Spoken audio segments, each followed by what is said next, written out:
This podcast is sponsored by CompareTheVet247.com, your AI-powered vet finder. So I'm curious to know then, as well, because you do have involvement in but you don't just go in and fix practices and fix stuff on site and make a plan for nice lighting and stuff like that. You've still got obviously an arm in. You called yourself the second in command, but essentially you're part of the decision making process.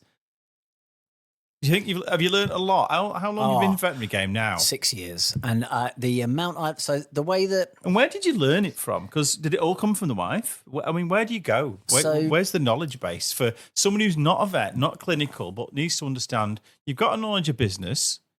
But knowledge of business. Well, you had to go at the pressure thing. Yep. And failed miserably. It burned. I had no knowledge of business. You had to go at it. It was an idea that didn't float. But the truth of it is you had the motivation to want to do it, and to understand that working for yourself is ultimately the ultimate goal for most people if they survive it, and if you want, I don't know, serious money, whatever.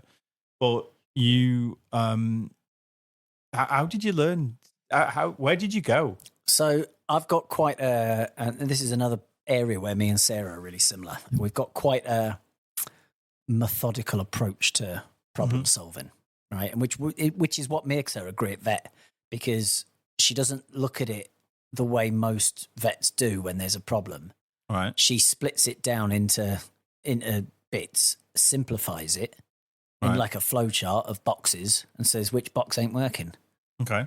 And is this like fuel, air, and spark? Kind of, yeah. Kind of. You basically say, well, the way I always looked at engineering problems was the whole purpose of this bit of equipment. So part of what I had to be able to do my job was to be able to go on any ship in the world that I've never been on with equipment of makes and models I've never seen before, not been trained on. There's no manual. That's gone in the bin. And if there is a manual, it's been translated poorly from Korean. So that's you bin that. And to be able to work out how it works and why it isn't. Yeah. Immediately. You've got minutes. So the way I always did it was I said, right, well, what's the purpose of it? And it's just going to get energy from this end to this end in some form or another. Yeah. And where is the breakdown in that? So I took a very methodical approach to learning the veterinary industry. And I came in and I sat down at the computer and I says, right, well, let's have a look at the bank statement. So there's all these payments going out every month. Right, I don't like them. They're bad news. So I went down we had a Rolodex at the time of business cards. Yeah, Rolodex of business cards. People are Googling Rolodex. Right. Rolodex so we had all the business cards in a little case. So I started at the top of the most recent bank statement with a highlighter pen. Highlighted it. Okay, Verback. Who are you? So I went down, found their card. What do you do for me? Yeah, found their card, rang them up. Yeah. Who are you? And why do I pay you money every month? What's it for?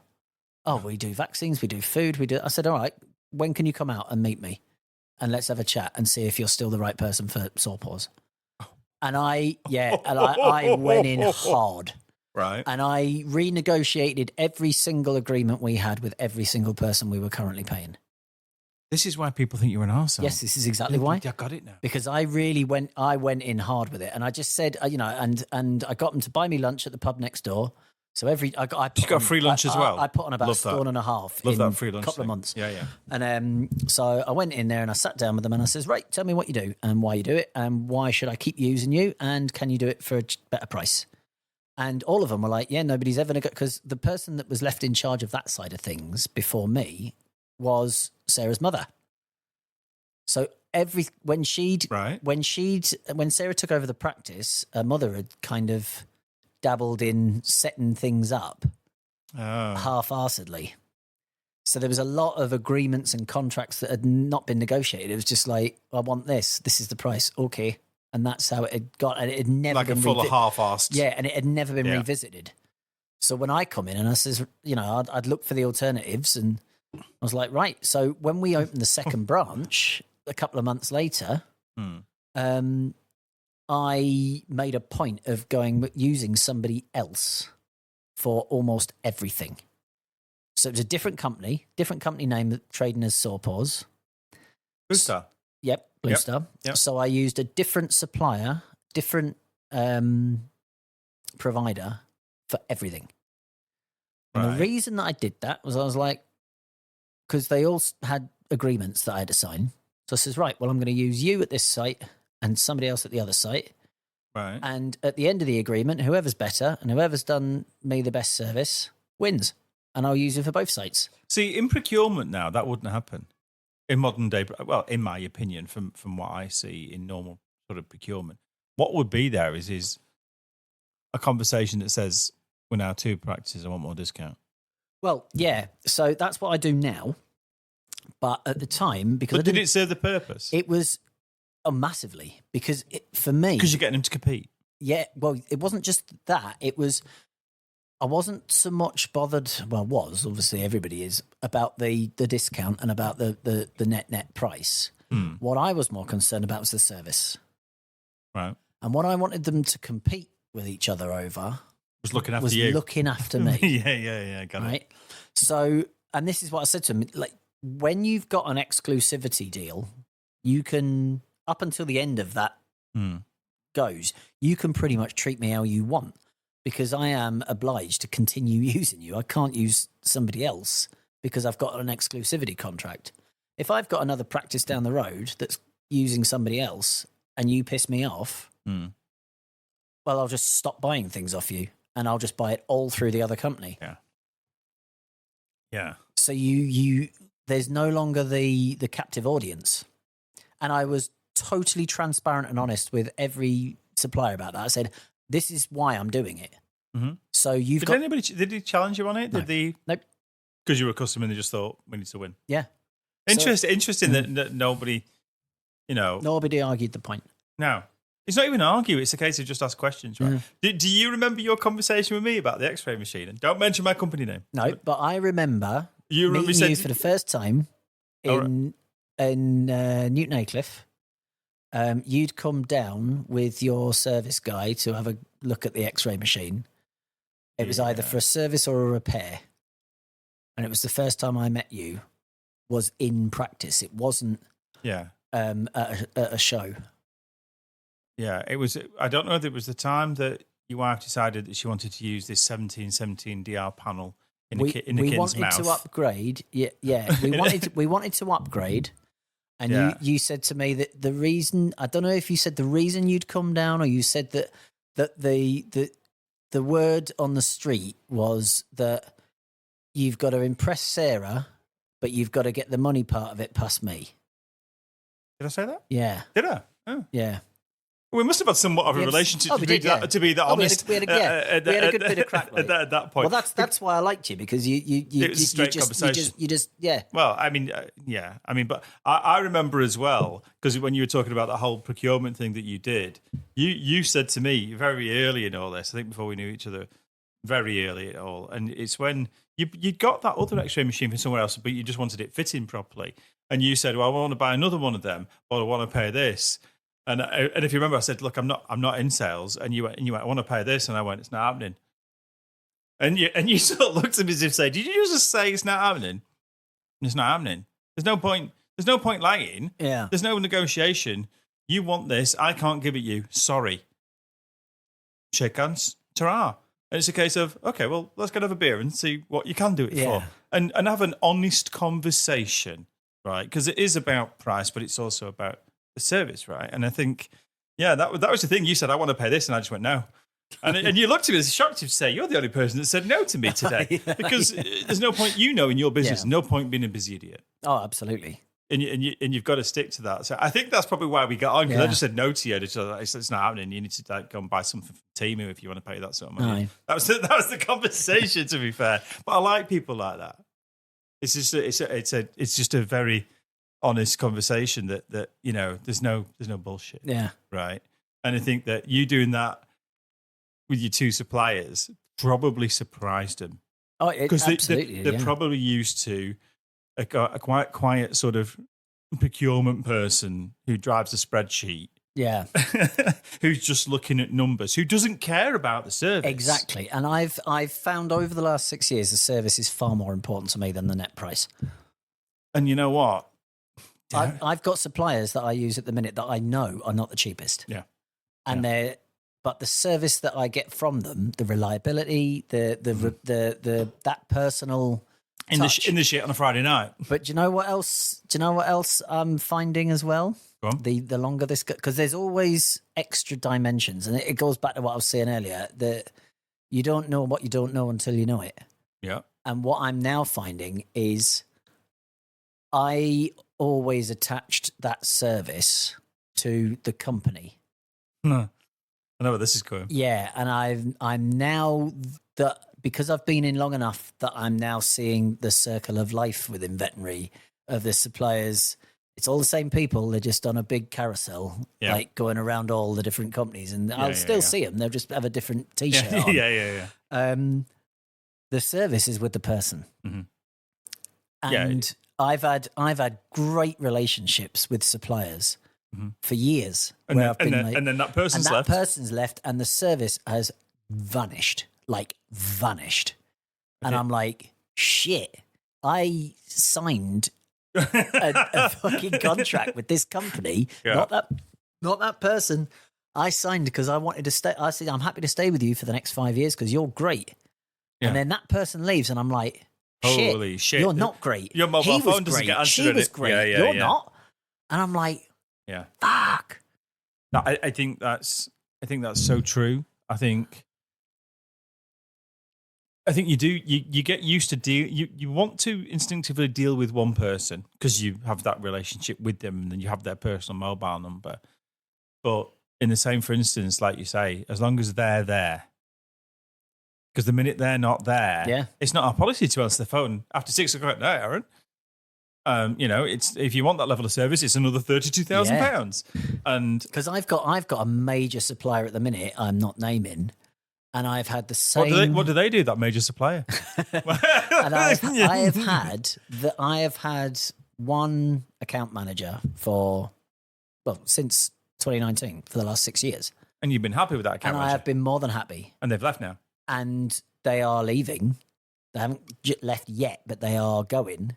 Mm-hmm. And when they do, I don't know what's going to happen. And I'm actually quite nervous about this because I have. Is that person going to a competitor? No. They're leaving? No, I'll still have them, but in a totally different part of the industry. Oh. So I'm not losing that person. So But I'll still have that you're using relationship. that skill set in that company. I'm losing that skill set and that connection in that company. How pivotal is that business to you? Oh, pretty pivotal. And I don't know what's going to happen next because... I'm nervous about what's coming. I'm going to call a meeting with whoever replaces this person, and I am going to go back to my roots, and I am going to be very frank, and I'm going to say, This is my expectation. This is my expectation. Yeah. If you don't deliver it, I'm off, and it'll be your fault, and I'll tell your boss it'll be your fault. So throw them under the bus. Yeah, I will throw you directly under the bus. People know where they are. Yeah. And how? So you're going to let them have a stab at it to at least absolutely, see if it's doable. I always let that At what point does that? How long are you going to give them? 6 months. That's quite long. Yeah. You're normally brutal than that. Well, I'm getting older. I expect 3. I'm getting older, but I'm going to get.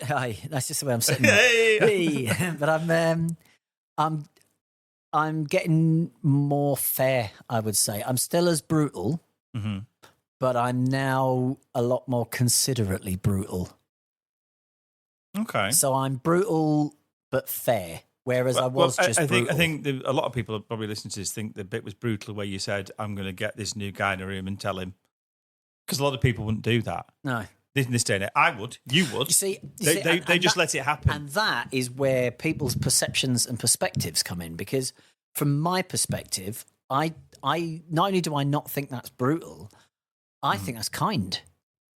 Because a lot of people will have that attitude. Mm-hmm.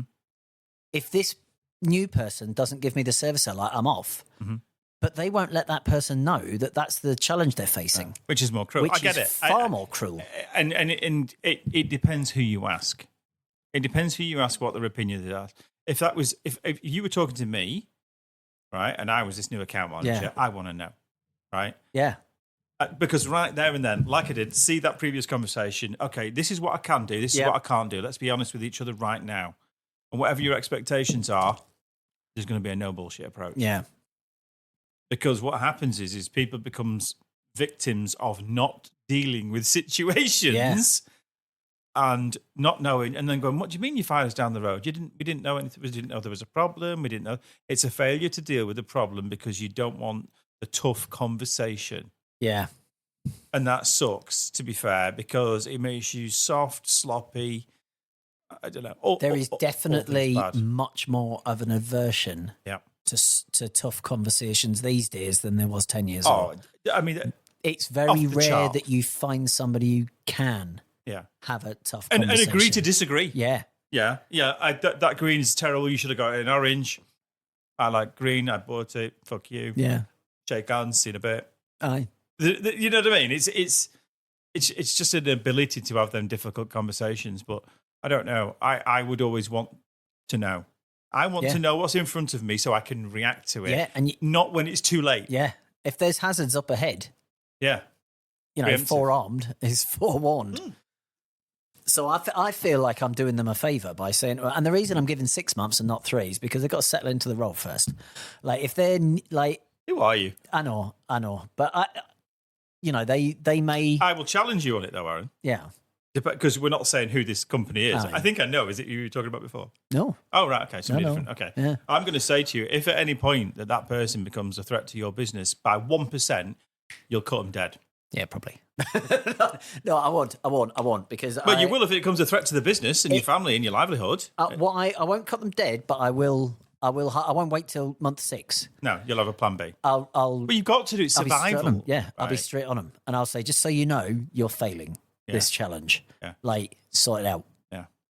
Because it might be that because I'm not their only client, and that is something again that is so critical to keep in the forefront of your mind, and you have to actually actively think about things like that.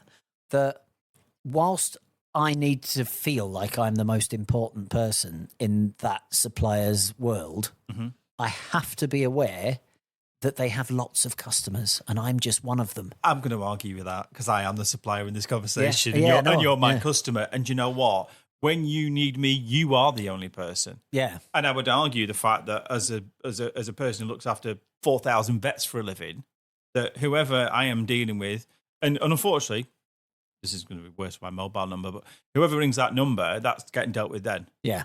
Right? If it's in an inbox, you're in a queue, mate. Sorry. Yeah. Right? But if it's a phone call, and there's plenty of people who have that number, thousands literally, that's getting dealt with then, and the only thing that matters is you, and it doesn't, to me, and it does sound cliche, but if it's your problem and you're there, right there, no excuses, because you know what? If vet-wise, and I came to you, and you were like really busy with looking after Doris's dog, she's got 13, you've got 1. Yeah. And you said, sorry, Mark, can you come back in an hour? I would fire you on the spot. Oh, yeah. No, because that would be done. Because the person I'm dealing with. Let me re-explain what it is that I mean. What I mean is taking into consideration if somebody does drop the ball, not as a habitual thing, because that's a problem. Mm. I mean, if somebody's got 100 plates spinning and they make a mistake with you.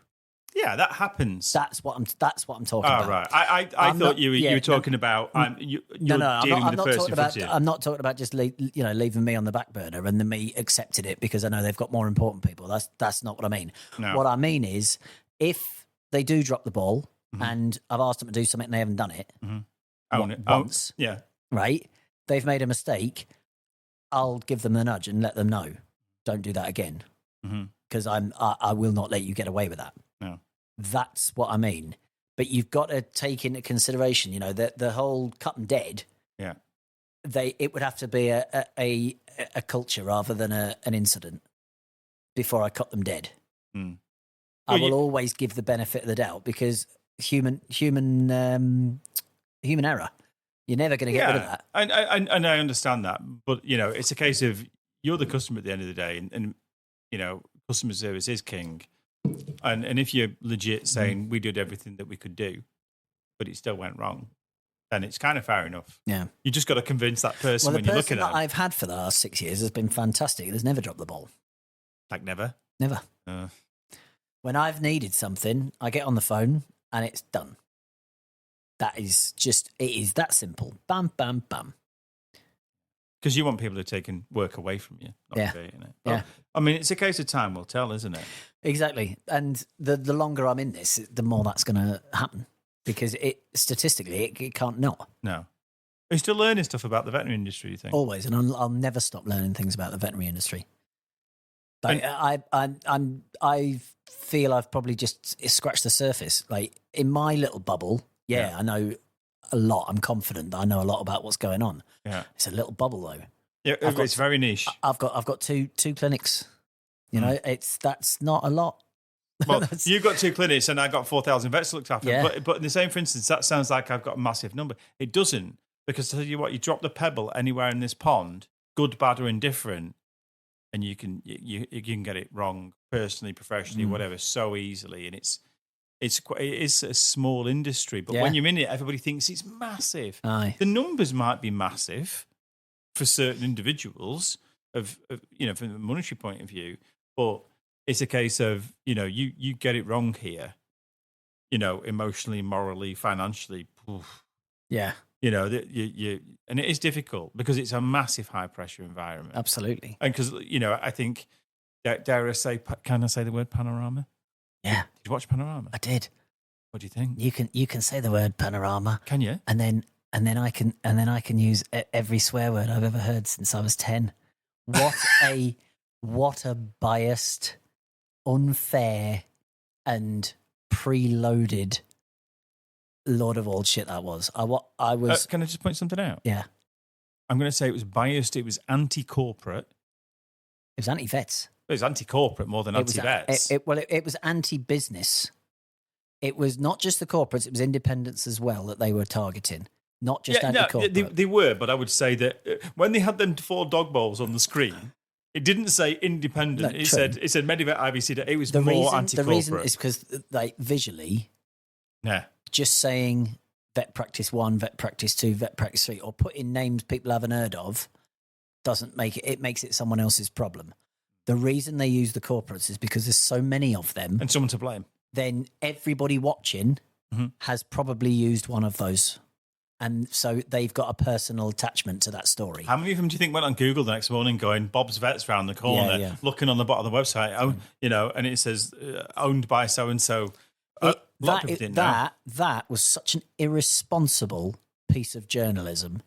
It has done... This is the BBC. Yeah, it has done... I think that, even though I haven't seen anything in social media about it yet, but I would be very, very surprised if it has not drastically damaged the reputation of the whole industry. Yeah.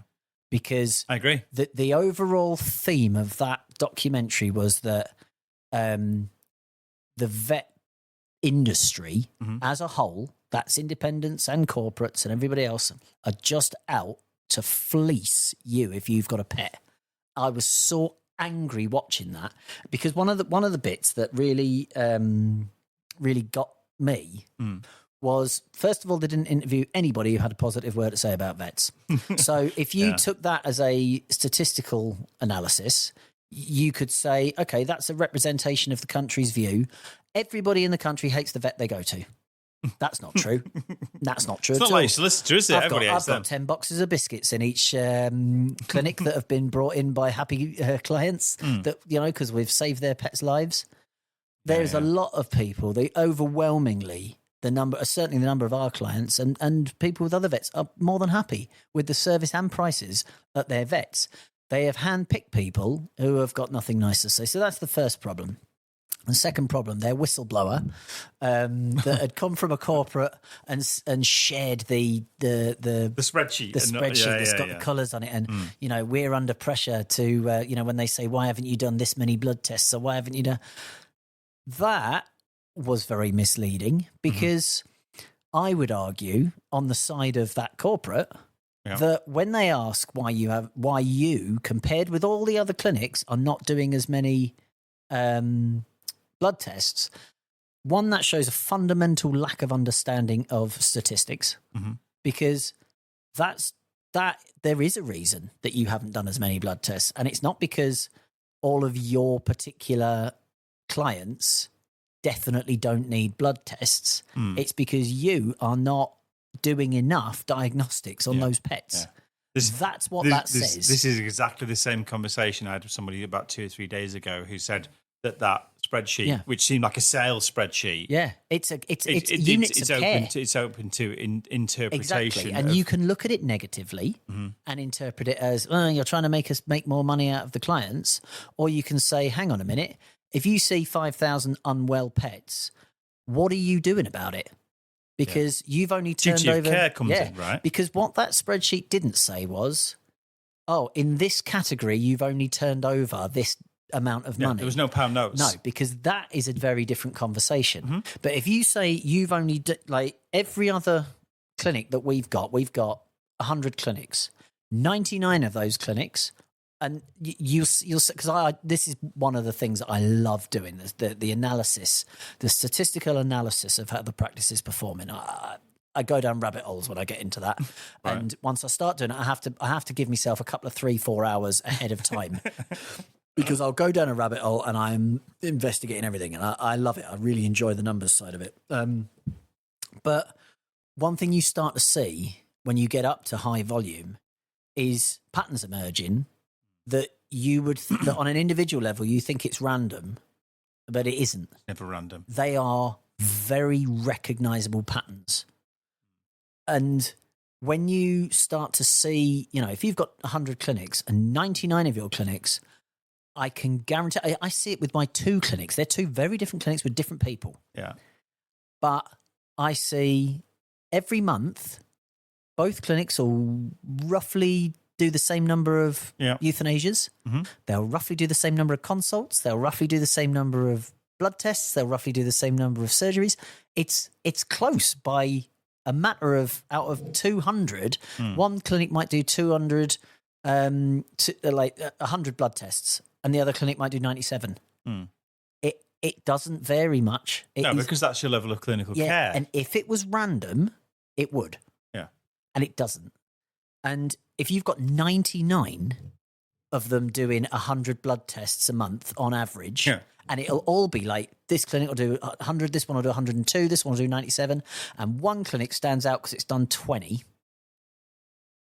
then you ask the question, why aren't you doing these blood tests? It's not because I'm giving you a financial target to hit. It's because I'm now worried that the pets that are coming through the door, are you just guessing what's wrong with these animals? Yeah, well, if you saw that panorama, there was a portion in it where it kind of talked about feeling joints for arthritis and so on. Yeah. And even I'm not clinical, right? And I thought, vets feeling joints for arthritis and saying that dog's got arthritis. Yeah. That was 20 years ago. Yeah. When I was in Scotland, where the vet did get hold of it and go, yeah, that's arthritis, that. And I'm there with like some newfangled X-ray machine. Yeah. And looking at him thinking, you can't get a grip. Well, I mean, but don't get me wrong. They'd have a new grad there and they go, well, we want to use the X-ray machine. And so off you go then, lads. Go and take the X-ray. The pisser of it was, we chuck it in the X-ray machine. The bastard did have it. And he was right. But they don't teach that feel anymore as a vet. And this is my argument. And I know this for a fact. Again, not clinical, but I do have a little knowledge, which is often dangerous. As if my vet comes along and they have a bit of a feel, as far as I'm concerned, if something's wrong with that dog and you don't use every diagnostic tool in that box, I know, because somehow it's probably connected to me, you're remiss and you are not looking after my pet. And I'm going elsewhere. Because I want the bloods. I want it all. I want everything that you think. And I don't want that vet to be frightened of saying, Mark, it's 250 quid for whatever. Okay. What it's what people think is a lot of money. It's a lot of money because you've got nothing to compare it to. That is the key. This is what we were talking about earlier. Yeah, right? 30 grand. And Sarah has got a fantastic analogy for this, which I steal all the time. But I always credit her for it, as I'm doing now, because it is a fantastic analogy because there is no better analogy. And it is, if I said to you, here's a brand new Mercedes S-Class and I want £500 for it. Bargain. bite my hand off. Anybody would. Mhm. There's somebody who's got. In fact, if I went and knocked on the door of a house that's got boarded up windows, but I can see there's a candle that's lit in the sitting room. There's somebody in there, but they clearly don't have a lot. And I said, "Oh, hi, I've got this Mercedes here, and I just can't be bothered to drive it home. Will you give us 200 quid for it?" I bet you they would go and find 200 quid. They would find some way of getting it, and even if they couldn't, they can try, right? Do whatever it Because takes. they think I'm I'm getting something worth so much more than what I'm paying for it. That 200 quid is nothing compared to what I'm getting. Then someone will come into the vets with a potentially dying pet, and they've got 600 pictures on Facebook and Instagram of this is my beloved best friend. They're sitting tucked up in bed with them and watching Netflix, and they've got a little bow wrapped around their head and all of the gear. And then they bring them in at the vets because they've got poorly, and we say, we're going to have to do X, Y, Z. Not that we want to. We don't. No. We don't have like, I'm just waiting for something coming because I'd love to do a set of X-rays today. Like, I like pressing that button. I just like the click it makes. Right? Why do you have to pick X-rays when you're doing that? So nobody's.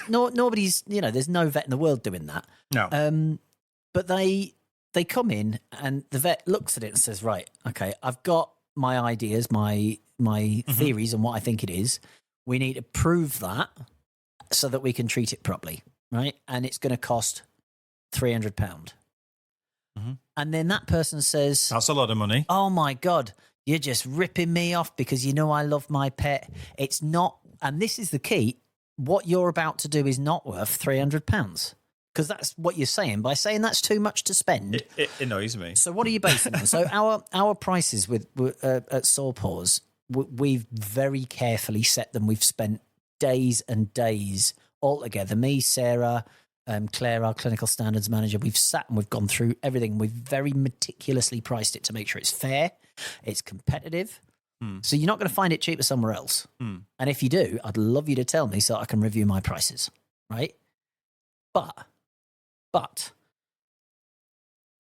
to say that you think £300 for what we've suggested needs doing or what we've recommended needs doing is too much. I always say, well, you tell me what you think it's worth and then tell me why. Tell me how you arrived at that figure, because 100% of them have literally, unless they've seen it, the same thing cheaper somewhere else, which if they had, I want to review that. I'm not saying I'll match it because it may be a loss leader. They may have decided, you know what, I'm only going to charge half what it costs me to do it because I want to get more clients, etc. Whatever. But I will review it and find how have they managed to do those services, because all of my prices are based on what it costs me with enough markup to facilitate the running of the rest of the business. And it's not running it as a business, it's to be able to provide all the other services you get, your text message reminders, your take home leaflets, all of that sort of stuff. So do you not think the main problem though is that they've got nothing to go against in human? I actually had this conversation the other day with somebody, and I was explaining to them because they were relatively well informed, but £3,000 to have this sort of plate work done in this dog's leg where they broke it, and said to him 2 years ago, and I remember this conversation because a friend of mine ended up being pinned in the leg and having it done private, and with the rehabilitation and so on, that broken leg was £30,000. wow, So you paid £3,000 for your dog's broken leg, and in a human you pay 30, and you can say, well, okay, it's a lot different, is it? Is it really? There's more metal in the human because it's a bigger leg. But, 30 grand's worth of metal. No. What is it, adamantium? No. I mean, but we've got no standard because we have the NHS. Well, we had a very similar incident during COVID. So we were doing telephone consults and we were charging £20. And if during that £20 telephone consult, the vet decided, actually, you need to come in, I need to see this, then that £20 was taken off the consult fee. Okay. So if you came in, you still only paid 42. So you didn't. Fair enough. I quite like that. Yeah. So you didn't pay. I think our consult fee was £38 at the time. So you didn't pay £38 plus £20. So you didn't do a phone call and a consult. It was a £20 if you don't have to come in, £38 if you do. But we'll start with the telephone, right? So I think that's fair. Mm-hmm. So we had somebody speaking to Sarah, kicking off about this £20 fee. Really? Right, for a telephone consult. And Sarah said, which I thought was brilliant, she said, because the lady said to her, I wish I could charge £20 for a telephone call. And Sarah went, oh, you can. But you're going to have to go to university for 5 years first and become a doctor of medicine. In that tone. Yeah, literally exactly. like that. And the woman went, well, that's fair enough. She couldn't argue. Yeah. And I was like, this is... And the other thing was that people were saying that I would be really put out if I phoned up, or no, they said, I'm sure you would be put out if you phoned your GP and they charged you £20 for the phone call. And I used to, what they do? Yeah. Like every phone call to your GP costs the NHS £20. People don't understand it. They don't get it. And I'll tell you what, oh God, it gave me absolute rage. It gave me rage for corporate vets, it gave me rage for independent vets, and it gave me rage for charities. That old guy on that Panorama program. Yeah. Oh, do you know what? I'm like sat there with my wife, and I'm like, this is boiling my piss, right? And I hate to use the words, but sitting on that park bench. I went over there, and it was £300, and I got it done. Did he say PDSA? Yeah, he said, got done at the PDSA got it for 20 quid or whatever. Charity. And you think, do you know what? The BBC needs closing. Panorama needs closing. That was a shit show, which is going to not do well for the mental health of any vet or anybody in that industry in anybody way. The vet on there came across really well, though. She was brilliant. She did. To be fair, I loved when she said when the interviewer said he said, "Oh, do you not think owning a pet's going to become too expensive because you're charging so much?" Yeah. And she went, "Well, no, just get a Jack Russell. They don't break." Yeah, like such a vet answer. Yeah, if you choose, which between the lines says, if you choose a dog that is known to have all of these health problems, hard lines, you're going to have to pay when it all goes wrong. Hang on a minute. Oh, I didn't buy one of them. You've got that. That's your dog. Right. I've seen your dog. You've got no excuse. For the purposes of the tape. What is your current dog type? The current dog tape that I have in my house, Mr. Arnold Holmes, is a pug. The reason do they normally have any sort of problems? No, they're totally healthy. Completely healthy. The reason, that one is. The reason why we have a pug is because 9 years ago, so shortly after me and Sarah you're going to play the met, card somebody give it you and you're to look after it. Oh, no, way better. You're going to totally regret opening that can. Oh, okay. So, Sarah had this little pug at 6 weeks old, brought into the clinic. He was the runt of the litter. It was a breeder. Was he going to die? I can see it now. And he had a urolith in his urethra, so he was blocked. Okay. And he could not wee, and he was she did it for free. A lot smaller than the rest of the litter. He was just like a head with legs. I'm regretting it now. And Sarah said, well, look, he's going to be prone to these for the rest of his life. You can't sell him because he's, look at him. Yeah. So, and because of the size of him, to operate on him and get this he's not going to make it. It's going to cost £1,000 minimum. Yeah. And then he's going to need repeat surgeries in the future for the rest of his life. Oh, no. So they said, of course, he's beyond economical repair. You're going to have to put him to sleep. So I use that term. I don't use it with dogs. So his front leg was shaved. The catheter was in, ready for the pentaject. I fucking hate you. And he was about to be put to sleep, and Sarah said, you know what? I cannot do this. Right. Sign him over to us, and I'll just keep him, and I'll take responsibility for the rest of his life. Oh, I hope none of your customers listen to this now, because the amount of animals are going to turn up and want free carers. So 9 years later, we still have said pug. Yeah, he's still here running around. Still here. She did the operation. She used eye instruments. He was so small. She used instruments that she would normally operate for ophthalmology. And got this urine stone out. Fixed him, balanced him on a little bean bag with his arse in the air, and Brought him home, and that's it. And family. that's it. And now we've had a pug for 9 years. So, yeah, by choice, we certainly would not have a pug. And I recommend anybody listening, if you've got one, love it until the end. Make sure it's got insurance. Do not get another one. but yeah, so yeah, what it comes back to is value, and it's things like Panorama. What that did was that made people think that the telly, because the telly is its own opinion. The telly has told me tonight that vet bills are too high. That's all people are going to walk away from that thinking. And there was absolutely no discussion over the costs with any of this treatment. Nobody has a clue what it costs to run a vet practice until they run a vet practice. Yeah. And I would say that not even the staff are aware. And it's not because it's kept secret, because I try to constantly let everybody know, this is what it's costing to do X, Y, and Z. And it is a massive figure just to keep the doors open and just to keep things running and to be able to provide the standard of care that we provide. But because the staff don't appreciate really what that cost is involved, and neither do the clients have got this attitude of, we'll decide what the prices should be. And then the CMA come along and say, no, you're right. You're right to question these prices. And now they feel vindicated. Yeah.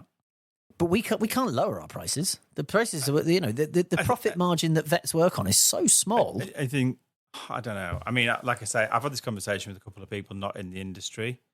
And it's hilarious, really, because I just want to give them a slap, to be fair. Because it's like, well, you will defend the veterinary industry, won't you, Mark? Because you kind of work in it. Well, no, I'm doing it because I'm not a knobhead. Yeah. Because the truth of it is, if you need to wake up and just forget vets for a second, any business and the cost of running it, right? Yeah. You base it on what? Yeah. Right? You 10 a week, you put in fuel. They just have no clue. And then when you do sort of go, the lack of understanding of, because you just, with respect, employed doing a job, you don't understand the costs. You just go to work. Yeah. You understand your costs at home because you've got 5 things: food, water, council tax, blah blah blah. Yeah, it's 25 to 35 in an old business. It's 55 to 65, and I can talk about that because having been into vet practices, and all you need to do is look around: gas, staff, power, maintenance, music. People don't realise you've got to pay a PRS licence just to play the radio in the waiting room, and another licence to play it to the staff. Because people are such snowflakes now. Vets don't deserve music. Yeah. They should do it in silence for free. That's what they do in the NHS. Oh, mate, do you know what? I'd go as far as to say you probably shouldn't have a pet because you're a pleb. Yeah. Here's a question.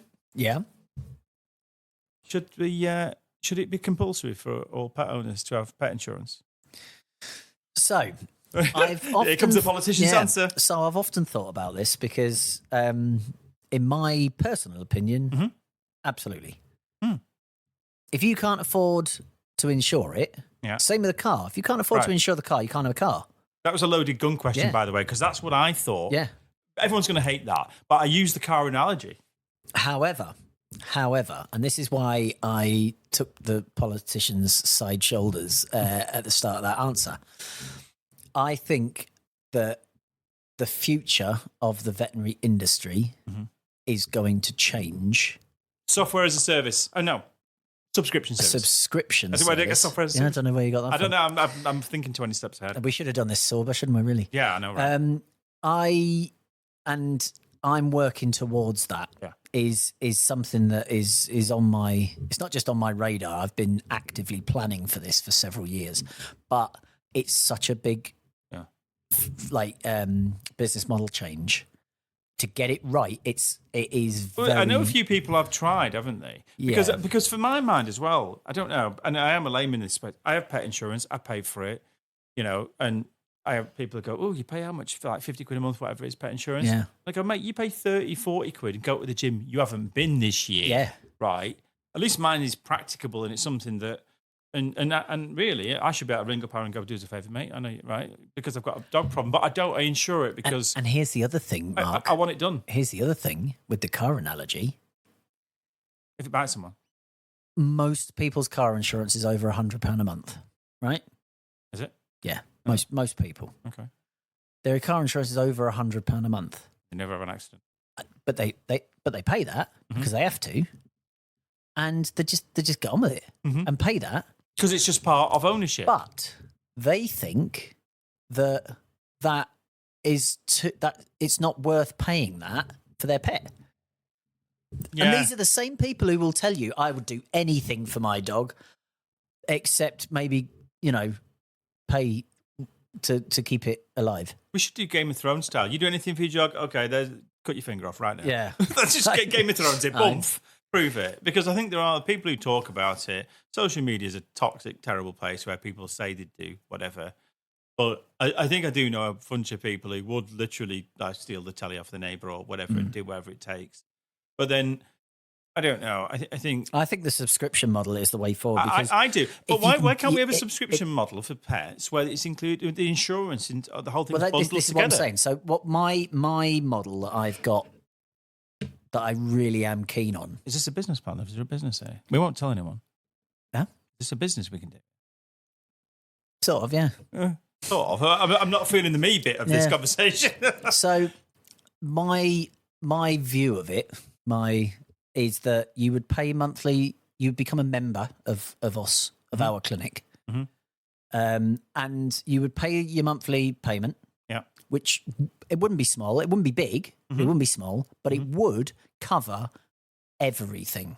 And that means no excess. So you insure your car, you insure your pet. At the minute, you pay £100, the first £100 of any claim. Yeah. There'd be none of that with my setup. It would be per pet, so you'd pay that same as you would insurance, but it would also cover your preventative healthcare. So your flea, your wormer, your So vaccines. I'm preventing against claims anyway. Yep. Because I'm doing preventative. Well, the healthier we keep them, the less dental stuff, right? the healthier you keep them, the better their quality of life, and the less we have to do to fix them. Everybody wins. It's called a service contract. It's sort of, Yeah. yeah. Isn't it? Yeah. You have it serviced to prevent more problems. Basically. So what that means is that it's better for the pets because you're more likely to take them to the vets when they need it, because you're no longer thinking about, I need to take them to the vets, but I'm going to have to wait till the end of the month. I don't get paid till Friday. That is out the equation now. Why don't we force it so that they actually have to bring the pet in at least once a year as well? Well, you will because of the booster. Preventative maintenance. Oh, okay, maybe twice then. For Twice, preventative because they'll have maintenance. to come in for the 6-month health check as well.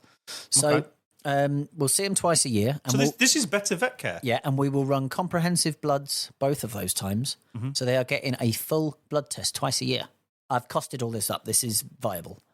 So now we can catch things on blood tests before the symptoms. Full on even show. preventative. Yeah. It's like a health check at 40 job. You come to see us the minute something changes about your pet. I've already implemented that. So the practice health plan we've got, we offer unlimited free consults. The reason we do that is because we're trying to encourage people to come in as often as possible. I want you to come in as soon as you notice something is different about your pet. To fix the problem sooner not rather something's than later. wrong. Not something's wrong. Not because they're in pain or not because you think, oh, that's getting bad. Something is different. So they smell different. Bring them in. I've Let the vet have a look. got an idea. You're going to hate this. Wait, I can see your eyebrows. You move your glasses over your eyebrows so I can't see. What about then, so that we do that and we pay the subscriptions fee, and if we don't use it for an emergency care, we get a discount off next year's policy? So 25%. the only reason that wouldn't work is because you could the practice could then end up in negative equity because, Yeah, you'd have to limit it. well, You've got to pay for the consults and the visits you've got in a year. But Yeah. I'm saying if you do not use the emergency side of it, you get, I don't know, you could make it so it's like no claims, right? I've got 3 years, I no suppose, claims. yeah, you could have- turn around and say that's 1%, 2%. The longer you're with us, the less you claim, the no, more you do. and I'll tell you why that's no good. That would work great if it was a car. It But wouldn't I work like if cars. it's a pet. The reason it's not a pet, what we don't want to do is offer incentives for people not to bring their pet to the vets when it needs it. I still want the dog to come in. I'm talking about when it needs it. So what you consider an emergency and what the vet considers emergency may be two different things. Well, we need to stop pet owners thinking that they're vets. Yeah, that's what I mean. So idiots. what I want is the reason for this subscription model is because I want every pet to get the maximum possible care and treatment that it can. Right. Not the least. Yeah. Therefore, if the subscription model happens, it means that as soon as there's like a little lump, a tick, anything, To deal with the problem. they come straight in. Mhm. So there's no incentive for them not bringing it in. They come straight in. The vet sorts it out. The sooner they come in, the quicker they can do it. The vet doesn't have to have the conversation of, I know what's wrong. This is how much it's going to cost. Oh, you haven't got that much. Well, I can do it. Like, these are your options, but they're not going to be as effective. They're never going to have to be, well, the other option is euthanasia if you can't afford that. They'll never have to put another pet to sleep based on cost. So the vet's going to have a better time because the vet is going to do what the vet signed up for, which is see a pet, make it better with whatever resources they have got available. I just think that vets need to be vetting. Yeah. And that's what they'll do. You know what I mean? They need to be doing veterinary work. And the thing of it is that I think a lot of the time, certainly after Panorama, a lot of people were putting hate on their vet. And you kind of think, half these vets, they're not even the owners. They just work there. And that is horrible. We've had reviews in the past where people have said, I saw this particular vet at Paws and as normal, he wanted to charge me this much for this. He doesn't set the prices. He doesn't set the prices, and he can't change them either. Like he hasn't wanted to charge you. What he's wanted to do is treat your pet with X, Y, and Z. Who are you to say he was wrong?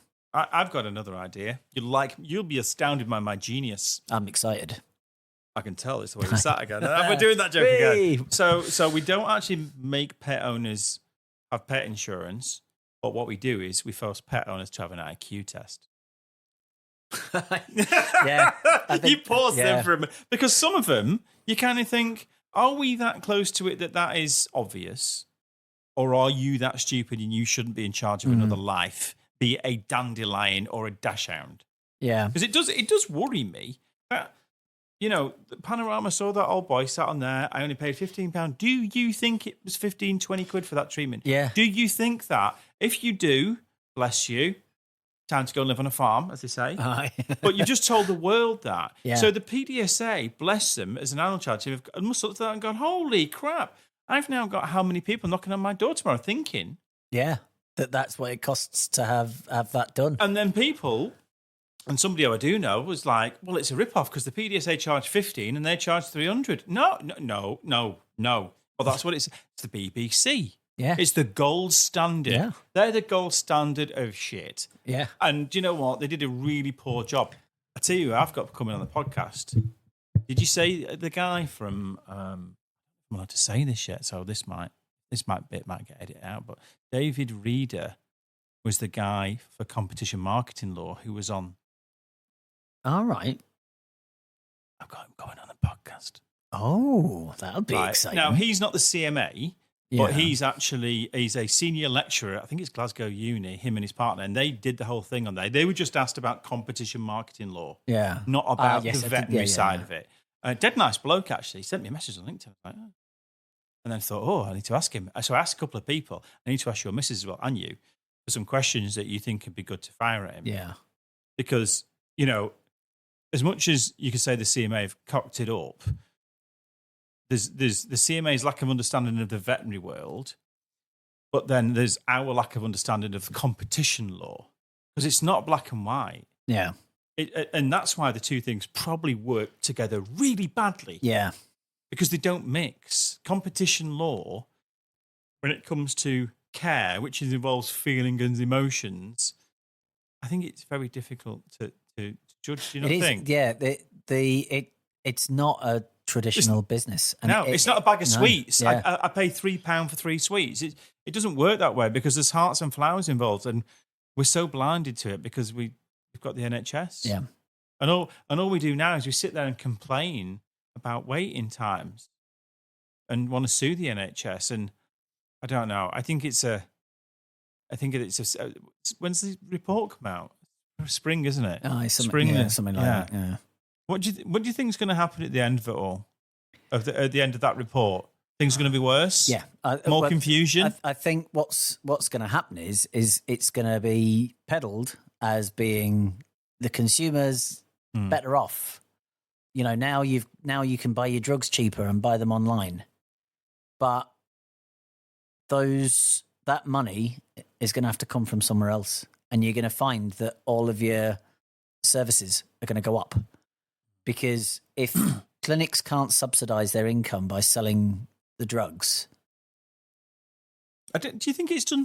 Do you think that any good is coming from that TV program? Because I can't see anything. No, not a single thing. Not a single thing. Do you think any from the first sort of the CMA showing the initial findings, like the price of 60 quid for a prescription from a corporate and 15, do you think that them showing the preliminary findings, do you think that's done any good? No. What that's done is what I think is going to happen. Well, it makes corporates from if you look at it very basic, Panorama made corporates look bad, in my opinion. Yeah. More than private practices. Yeah. It said you're ripping people off, and here's the reasons why.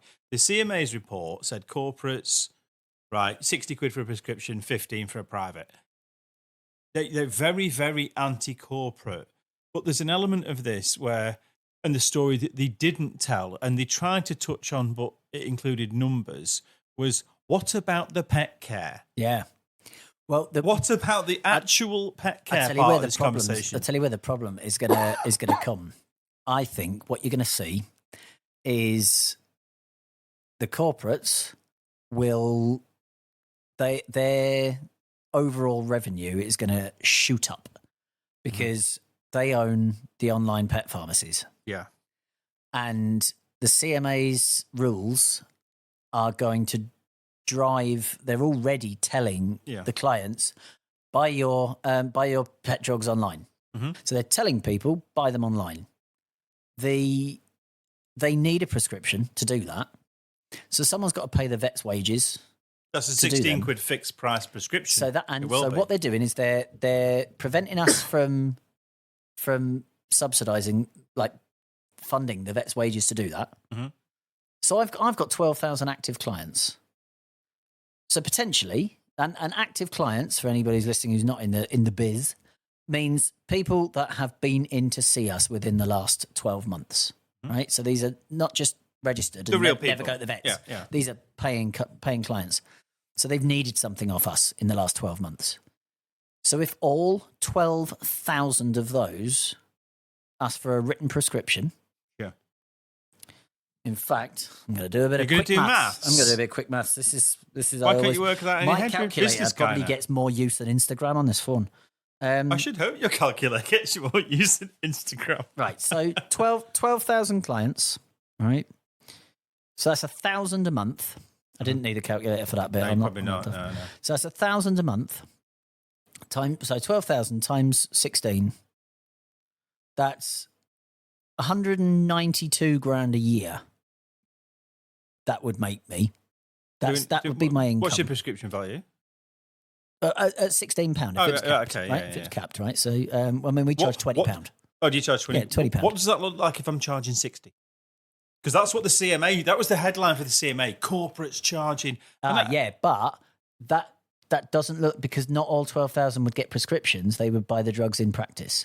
This is if we have it capped, and the CMA produce a report saying you can buy your drugs online cheaper than you can buy them in your independent practice, so don't buy them in your independent practice. But the other thing that annoys me, and the bit that they missed from that conversation, was that go and buy them online, and I know actually no pet owners who do this. I don't buy it from my vets, I buy it online.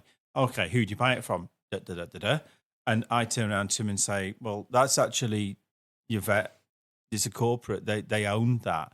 But the thing of it is, they are differently priced between online and buying from the vets, but it's the same company. But the pet owner doesn't care, and this is the thing, because they feel like they've got a bargain.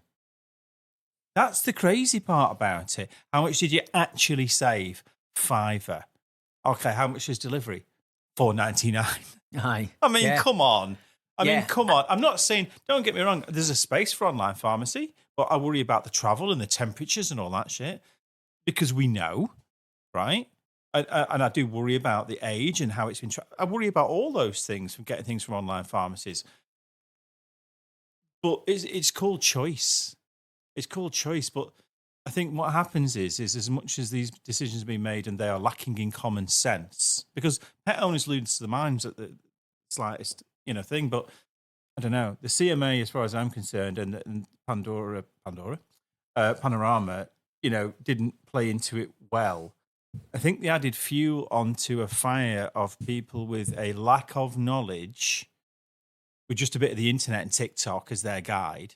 And I don't know. It needs clarity. And will we ever get to a level of clarity where we'll have somebody who's credible, who's not biased, be able to actually, say something that is, I don't know. It's just not a good time. It needs balance. Mm. And I'm not sure that, I don't know, that this year, I'd go as far as this year, spring before the report comes out, people are going to steady the ship, the corporates, all the independents. It's not brought good news to any vet practice, has it? No. Do you know what I think would the purpose of it is they're saying that they want to bring this clarity so that transparency in pricing and simply. Why don't you do that with solicitors? Asking for a friend. Aye. Yeah? Why can't I have my solicitor? I hope you don't listen to this, Douglas. Right, nice guy, but he charges me. Right, charges me. If I ring him up, it's £150. Yeah. Right, and I think that's expensive. Or do you know? I never bring it up, and I never say it this and the other because, well, he's done it for donkey's years. I ring him up, keeps me out of prison. Solid guy. Our previous Is the accountants, before our current one, who's great. Our previous accountants. They quoted us £6,000 a year for each site, so £500 a month for our accountancy fees. After 1 year, we paid that like monthly. After 1 year, presented us with an excess bill of £40,000. What? Never mentioned it before then. A what? An excess? Yep. So extra work that they'd done, they couldn't quantify it. Oh, I see. Yep, they couldn't quantify what the extra work was. They charged £1,000. One of the things that they said Can they do that?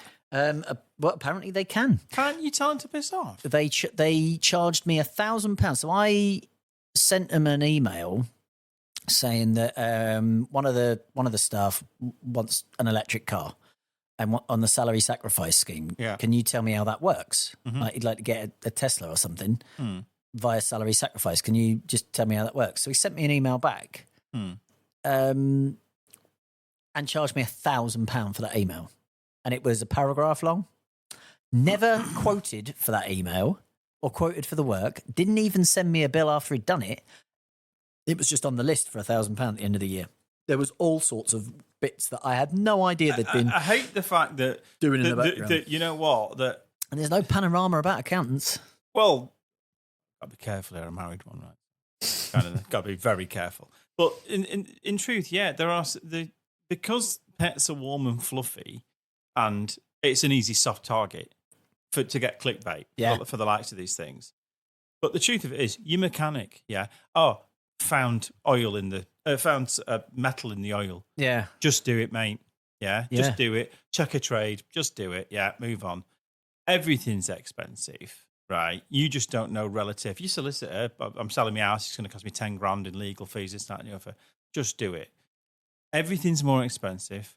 Trust the person you have or don't. Yeah, right.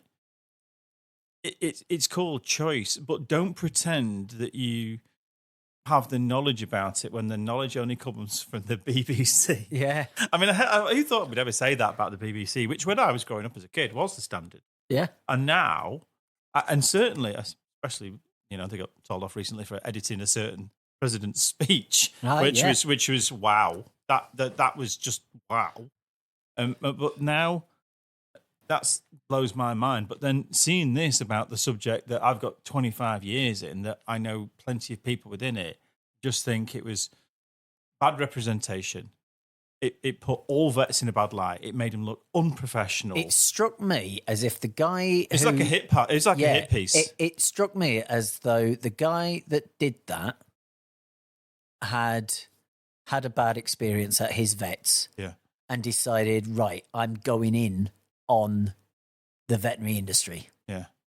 And it that was not an unbiased look at that. That was just accusation after accusation, unfounded. I was actually thinking this on the way over here today as I was driving over, and I was listening to Sky News in the car. And people aren't reporting the news. They're making an opinion on it. Yeah, they're just reporting opinions, yeah. But they're making. I mean, Sky News was on the way over here, and there was on about this Davos thing, and people going over the summit and all that kind of stuff, and Greenland and all that rubbish. And they were saying, they were talking about like Macron, but they were telling in the report their opinion of him and what he's going to do. I don't mind the predictions, but I don't like this is typical rhetoric of very aggressive style. You're reporting it. And I find that panorama show, you're just there to report it, mate. Yeah. Right? And if you are, it's not that you didn't give a balanced view. He said the words, and I picked up on this. He said the words when I had my dog went in for something. Yeah. It was and it was £300, which is a lot of money. Says who? Right. What it's like? What do you mean that's a lot of money? If you went, I hark back to that example that Sarah uses. Yeah. If you went to the garage with your car and they said, you need 4 new tyres, a new windscreen and a new exhaust, £300, including labour, would you say that's a lot of money? No, you'd say, Christ, he'd bite his hand off. The thing of it is I mean, as I think certainly in this country, we moan for the sake of moaning. That is very true. But the moan travels a lot further now because of social media and how connected we are. But now our television programs are moaning about things, and with respect, they don't know what they're talking about. And it kind of annoys me because I'd have wanted to put on the end of that panorama show, if there was nothing else, put on the end of it all, literally £3,000 for a broken leg on a dog. £30,000 in this country, that is, to do that same treatment. You just need to give context. Yeah, that's one of the reasons that I want to have the CMA law guy on here is to talk about the context of it, because how do you define fair? I just think it's ambiguous, and I think that if that was your plumber, because there's water pissing out all over the floor, you're just gonna pay it. Yeah. Because you know what, you're just going to pay it, and it annoys us more that pictures of dog, cat, whatever, all over the internet. I'd do anything for them. I haven't got £300, and there are people who don't have the money. Yeah, I accept that, and I accept that when they are in vets and they're truthful and they're saying I haven't got that. But this is the point. But there's a difference between you upfront about it. Yeah, if you don't have the money, that's and how to phrase this without sounding difficult, like an arsehole. Good luck. I wish you well. Yeah, unsuccessful already. Everything that I've just run through in my head. But if you don't have the £300, that's not our fault for being too expensive. It's probably not your fault for not having the money, but it is your problem. Well, it is not our job to say, right, we're gonna take on the financial burden of your pet. And I understand you've when you got the pet, you had the best of intentions, you had a great job, and you had the money to look after that pet. And 5 years down the line, your circumstances changed. You went to Tesco's, your leg fell off. Now you can't work because you used to be a leg model. But what about the point of as a pet or animal owner? You have a responsibility. But this is the thing. What they're doing, and what that panorama did was they're transferring that responsibility away from you charging too much money. Yeah, and they're saying, when they say you're charging too much money, what he didn't based on what? Yeah, what he didn't do was qualify. Well, what is the right amount of money? I would love to interview the guy who made that panorama show and say, right, okay, here's a list of procedures. Here's a list of veterinary services. Can you put a monetary figure on each one, please? You tell me what the right amount is, because you've just told the world that it's the wrong amount, that it's too much. Based on your amazing knowledge. Yes. So talk me through what the right amount to charge is and how you arrived at that figure. And I do occasionally say that to clients. When you get the real arsey ones, I had somebody ring me up once years ago. We don't get many, but I had someone ring me up years ago, kicking off because his wife had come in with their dog, and we'd charged him £100 for an injection. £100 for an injection? That's ridiculous. And I said to him, because I was early on in my veterinary career, so I was still a little bit sailory. Sailory, is that a word? Sailory. It's like celery, but a bit saltier. Less salty. But so he was very aggressive from the outset, so I was not particularly gentle back. But I said to him, tell me, sir, what was in that injection? He went, well, I don't know. I was like... He hadn't watched Casualty, you see, so he didn't know. Yeah, so I said... well, why do you think that that's too much? Well, it's just an injection. I said, we don't have a drawer of injections. Ye olde injection drawer. What does it need? Does it need a cream, an injection, or a tablet? Yeah. Let's give it an injection. James Herriot. Yeah, just, like, what do you think's in the I said, how much did it cost me to buy that injection in? Well, I don't know. I said, so how can you possibly tell me that I'm ridiculous for charging that much? I might have done that at a loss. As it happened, that injection cost us £93 to buy in. We made £7 on that injection, and then we had to dispose of the needle. Yeah. We had to then, and disposal of that's not throwing it in the bin. That, you've got clinical waste that has to then be incinerated. We have to pay for all those things. There's so many processes and... Yeah, it's interesting because sometimes, and I think it's very easy to lose track of where you are in this veterinary world. But sometimes when I'm having a terrible day with vets and nurses shouting at us that we're idiots and we don't know what we're doing, because it happens, everyone's doing it to someone somewhere. I do thank my lucky stars that we're not dealing with the public end. Yeah. Right. And that I have come into this a long time ago where I am credible. And when I do say, look, this is the right thing for you to do, that I'm talking to someone who has, dare I say it, education or trust, because I wouldn't like to deal with the public. I'm not going to lie. I would not like to deal with the public. There's too much knowledge. There's too much misinformation. The biggest hazard with dealing with the public is the public. Is statistics. And it's volume. So if, like I said, we see 12 to 13,000 clients a year. Statistically, if even 0.5% of those are so emotionally fraught that they're going to kick off, 0.5% is still 60 people a year, and we don't get that many. We maybe get 5 a year, if that, which I think is a pretty good hit. And this is what I remind people, when you do get these difficult clients, and they do exist, statistically, you have to. I can remember when I first came into this RSPCA somewhere in London, and it was really odd because I went through the door. It was a building with no windows. Went through the door, walked down the corridor, and there's a bank teller thing. And I'm like, is this the RSPCA? And they're like, yeah, cat, dog. I said, well, can't neither. I get X-ray engineer. And they were like, okay, we'll open the door for you. That corridor, there's nothing to touch. There's not a radiator. It's just SAA security guard. I thought, what are you guarding, mate? There's not. I don't know. No one in there. Not even a seat. Yeah. Just a corridor. I then go through that door, and I remember going into. I think I went to the first door, which I think was dogs, and that room again, no radiators, chairs bolted to the floor, SAA security guard, both doors. That's 20 years ago.